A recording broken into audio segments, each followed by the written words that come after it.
오늘 우리에게 주시는 말씀은 이사야 40장 1절에서 11절 말씀입니다. 너희의 하나님이 이르시되 너희는 위로하라. 내 백성을 위로하라. 너희는 예루살렘의 마음에 닿도록 말하며 그것에게 외치라. 그 노역의 때가 끝났고 그 죄악이 사함을 받았느니라. 그의 모든 죄로 말미암아 여호와의 손에서 벌을 배나 받았느니라 할지니라 하시니라. 외치는 자의 소리여 이르되 너희는 광야에서 여호와의 길을 예비하라. 사막에서 우리 하나님의 대로를 평탄하게 하라. 골짜기마다 도두어지며 산마다 언덕마다 낮아지며 고르지 아니한 곳이 평탄하게 되며 험한 곳이 평지가 될 것이요 여호와의 영광이 나타나고 모든 육체가 그것을 함께 보리라. 이는 여호와의 입이 말씀하셨느니라. 말하는 자의 소리여 이르되 외치라. 대답하되 내가 무엇이라 외치리이까 하니 이르되 모든 육체는 풀이요 그의 모든 아름다움은 들의 꽃과 같으니 풀은 마르고 꽃이 시들면 여호와의 기운이 그 위에 불미라. 이 백성은 실로 풀이로다. 풀은 마르고 꽃은 시드나 우리 하나님의 말씀은 영원히 서리라 하라. 아름다운 소식을 시온에 전하는 자여 너는 높은 산에 오르라. 아름다운 소식을 예루살렘에 전하는 자여 너는 힘써 소리를 높이라. 두려워하지 말고 소리를 높여 유다의 성읍들에게 이르기를 너희의 하나님을 보라 하라.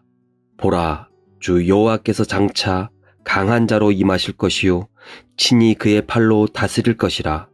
보라, 상급이 그에게 있고 보응이 그의 앞에 있으며 그는 목자같이 양떼를 먹으시며 어린 양을 그 팔로 모아 품에 앉으시며 안으시며 젖먹이는 암컷들을 온순히 인도하시리로다. 아멘.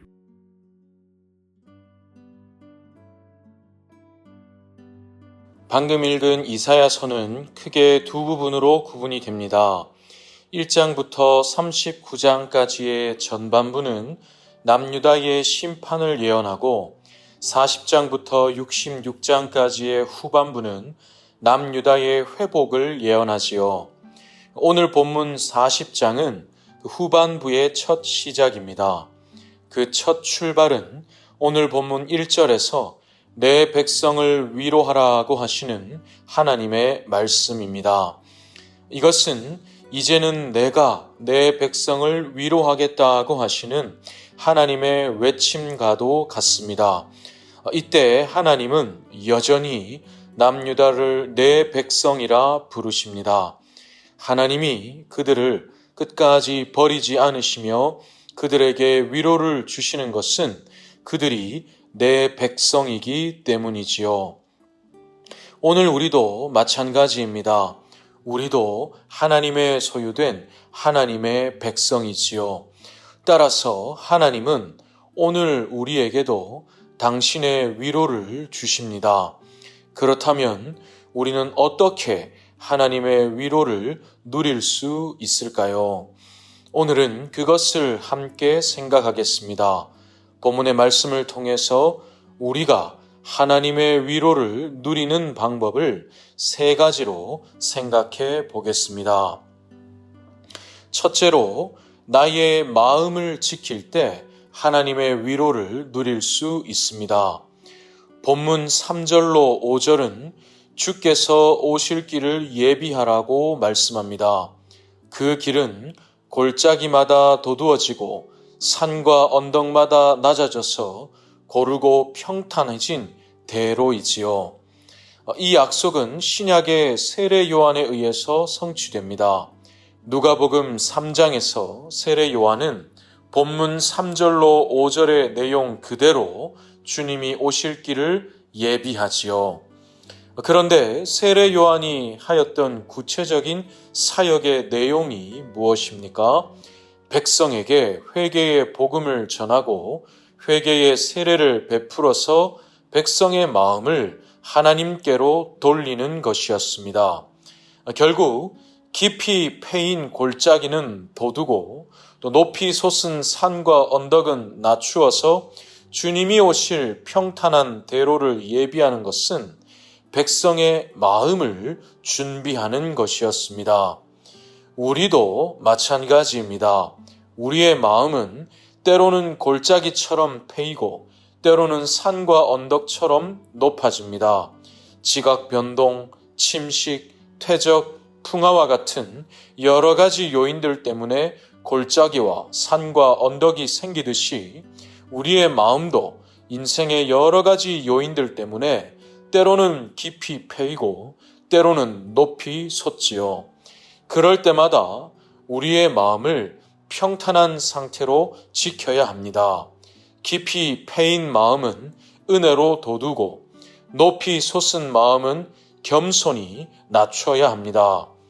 물론 우리가 마음을 잘 지키지 못한다고 해서 하나님이 우리를 버리시거나 또는 우리가 구원에서 탈락되는 일은 일어나지 않습니다. 그러나 우리의 마음을 평탄하게 지키면 눈앞의 현실 하나하나에 일희일비하지 않으며 흔들림이 없이 하나님의 위로를 더욱 풍성히 누리며 살아갈 수 있습니다. 둘째로, 하나님의 약속을 믿을 때 하나님의 위로를 누릴 수 있습니다. 본문 6절로 8절은 모든 육체는 풀처럼 마르고 꽃처럼 시들지만 하나님의 말씀은 영원히 서리라고 말씀합니다. 그런데 세상은 반대로 말합니다. 하나님의 말씀은 마르고 시들 것처럼 말하고 세상은 영원히 설 것처럼 말하지요. 또 실제로 우리의 주변을 당장 둘러보면 그럴 것처럼 보입니다. 세상의 가치관은 갈수록 강하여 가는 것 같고 하나님의 말씀은 갈수록 약하여지는 것 같지요. 세상의 가치관대로 살아야 먹고 살 수 있을 것 같고 하나님의 말씀대로 살면 손해와 피해만 입을 것 같습니다. 하지만 절대로 그렇지 않습니다. 눈에 보이는 현실보다 더 분명한 것이 장차 이루어질 하나님의 약속이지요. 하나님은 언제나 이 사실을 위로로 주셨습니다. 구약의 묵시록인 다니엘서도 또 신약의 묵시록인 요한계시록도 모두 하나님의 백성이 이방에게 압제를 받을 때 주셨던 약속의 말씀입니다. 구약과 신약의 모든 시대에 하나님이 주신 동일한 위로는 당장 눈앞의 현실은 힘겨울지라도 결국은 나의 약속대로 된다는 것이었습니다. 우리도 이 하나님의 약속을 믿어야 합니다.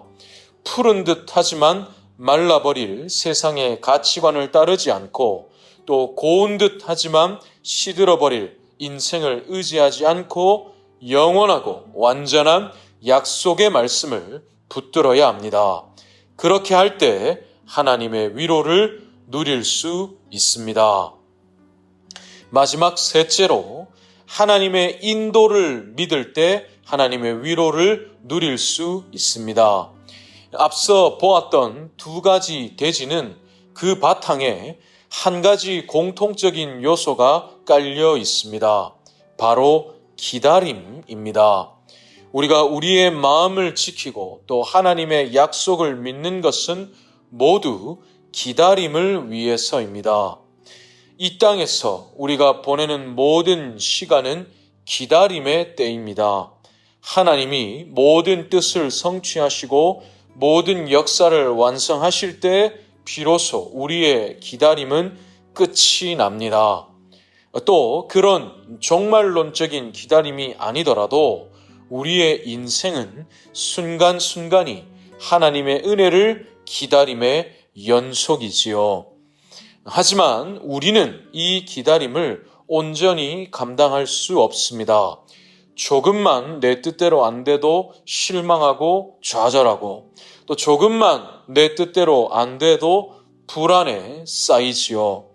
그렇기 때문에 하나님은 우리를 위로하십니다.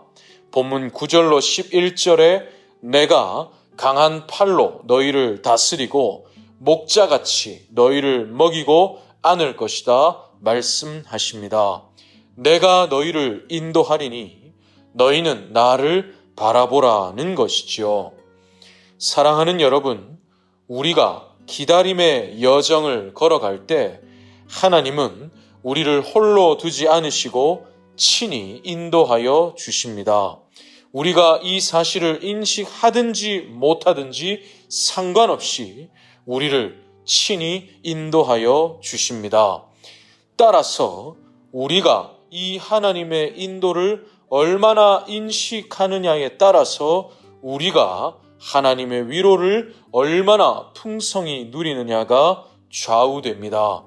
하나님은 때로는 강하신 왕으로, 또 때로는 따뜻한 목자로 섬세하게 우리를 때를 따라 인도해 주십니다. 이 사실을 믿으며 걸어갈 때 우리는 하나님의 위로를 더 풍성하게 누릴 수 있습니다. 말씀을 마무리하겠습니다. 하나님이 우리에게 위로를 주시는 것은 지금이 기다림의 때이기 때문입니다. 언젠가 모든 역사가 완성되고 온 우주 만물이 완전히 회복될 그날이 오면 우리의 기다림도 끝날 것이고 더 이상 기다림을 위한 위로도 없을 것입니다. 그날에 우리는 하나님과 온전히 대면하여서 다만 감사와 찬양과 경배를 드릴 것이고 주와 함께 왕노릇하게 될 것입니다. 그날을 바라보면서 오늘의 이 기다림의 때를 믿음으로 잘 견뎌가는 우리가 되기를 소원합니다. 우리의 마음을 지키고 하나님의 약속을 믿고 또 하나님의 인도를 믿음으로써 때마다 내려주시는 하나님의 위로를 풍성히 누려가는 우리 모두가 되기를 진심으로 소원합니다.